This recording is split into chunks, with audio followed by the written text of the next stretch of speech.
Carmelo, with Trevor sitting out, with return of Zach Collins, return of Nurkic, do you see your role changing at all, or have you envisioned maybe how you might play alongside those guys, seeing as how there's now a big hole at the three?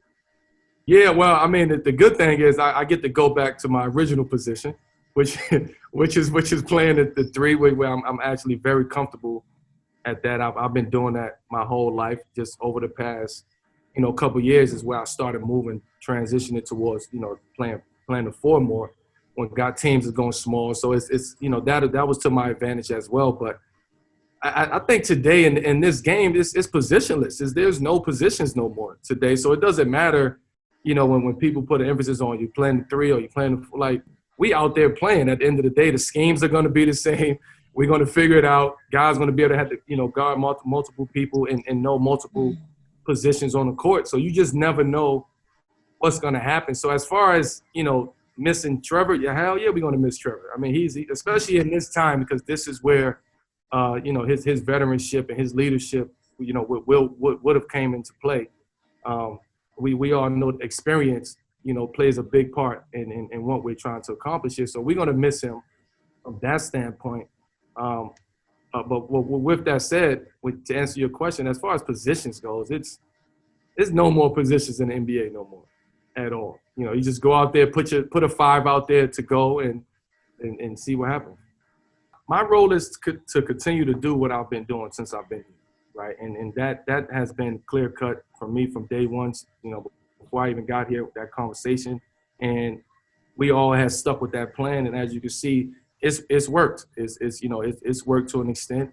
And now we have an opportunity to put those pieces back into play. We had guys that was injured, battling injuries towards the end of the cancellation. Now guys are healthy. The stresses of the season and traveling and just the back-to-backs and just all of that stuff that comes with playing basketball in the NBA. Now we go into one place, one location. Our schedule is set, our routine will be set, and we know how to focus and we know how to attack it. I'm just curious if you've seen what you've seen from Zach and Nurk and what your impressions are of them. Well, I can't give you that right now. Only thing I can say is I've been very impressed with kind of just where they at as far as their health. Of course, that's first and foremost. Zach in particular, just what he brings to the game, right? I've played against him obviously, but only for a couple games, a short period of time. So I never really got an opportunity to see him on the court or be on the court with him to understand what he brings to the game. And unless you're out there on the court with him, you don't understand or you don't grasp the small things that he does on the court that make a major impact. So that's something that I see right now, and just being in the gym and watching and just being around. And Nurk is Nurk, right? It's what he brings to the game, his confidence in the game. And for me, just building his confidence and continue building his confidence and letting him know and understand that you are a major part of what we're trying to do here, right? I'm here to help you in any way, shape, or form. We're going to be good. Don't worry about that. But just his health, and for me, it's his health. If he's healthy, then he's not going to have any issues. He's going to be able to just jump right back in there. And that's something that, I've been seeing from him too. The way his feel for the game, the way he see the game, the way he passes the ball, the way he make plays. That's something that I've been seeing over the past couple of weeks. I think for me, I just try to be myself, and however way that comes across, I know who I am. I know what I believe in. I know what I stand on, and I know what I bring to the game and to a team. This is not something that what you guys are saying is not something that I haven't never done before. I've done this with every team. It's just, if somebody choose to highlight that, then they highlight it. If they don't want to highlight that, then they don't. I think it's more magnified now, being in the situation that I was in, coming to Portland, being able to jump into a situation and be comfortable with that. And once I was able to be comfortable with the situation, then who I am comes out to play, right? And being that leader, being that guy that the guys can talk to, rallying the guys up, but also understanding guys' personalities. who like to talk, who don't, who leads. Everybody leads in their own way. Everybody has their own message. So for me, it was just a matter of just getting everybody together and letting them know, look, I'm here for y'all. Like I'm here to make this situation work. Whatever I got to do, we're gonna do it. I'll fit into what's going on. Don't worry about me because I can make that adjustment. I just need everybody to do what they do, and that was my message from day one. Honestly, this year has been a roller coaster. Like, I mean, especially for me personally. Being home off for a year and some change, away from the game, getting the opportunity to see the game, get away from the game, kind of just build myself up from a mental standpoint, emotional standpoint, getting over that, coming to Portland with the unknown of what's going to happen, but taking a chance and moving to a place where I had no idea of what Portland was other than going to the Nike campus, right, at one point in time, and it being wine country. That was the only thing I knew about Portland. So being able to do that and then playing and enjoying and just the joy of coming back, the excitement, and then to lose my brother Kobe in this same year, dealing with that, emotional roller coaster, to fast forward to the coronavirus. Like it's been a very rocky, up and down, weird season emotionally, but this is a season that I'll never forget, because this season almost jump-started something for me, and not just from a basketball standpoint, just from an overall standpoint.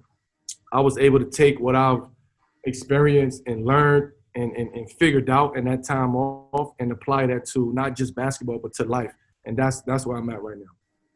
What would it mean to you to make the playoffs, and do you like your guys' chances? I like our chances. I say that not in an arrogant way, but I say that in the way that I believe in the group of guys that we have.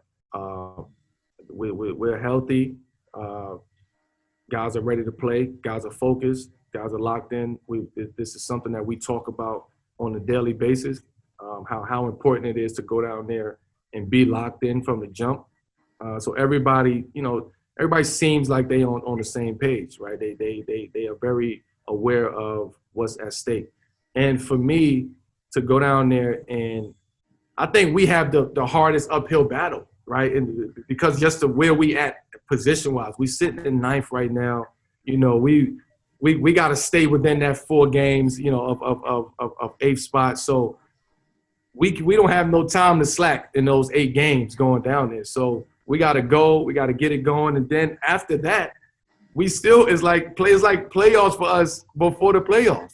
And for me as a competitor, that's what excites me, because I know that I got to turn my switch on and there's no turning off once I get there.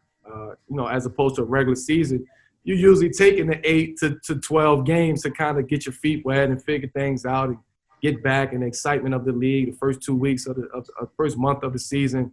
Now we got to go, and I'm excited about that from a competitive standpoint.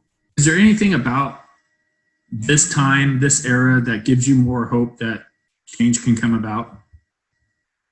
Yes, the fact that I think that the younger generation who really have the voice right now are the ones who's going to propel us forward and make the change. I mean, I've been fighting for so long. Man, we all, my generation before me has been fighting for so long, but we never really had the camaraderie from everybody. Now, this younger generation has they have the camaraderie from all generations. They're smarter. They're more aware. They're more educated today than we were, coming up. We knew certain things, but now they get, they getting a plethora of information right now from all over and all type of information. So they utilize that in a way that's powerful, that's impactful. And also the times. I think now what's going to happen, everybody's going to be open to having uncomfortable conversations. And that's just where we're going to be at. From here on out, you will see that change. As far as like big change, I'll never see it. I don't think you would never see it, but I think my kids will see it. right? So I don't know what that change will be, but there will be change eventually.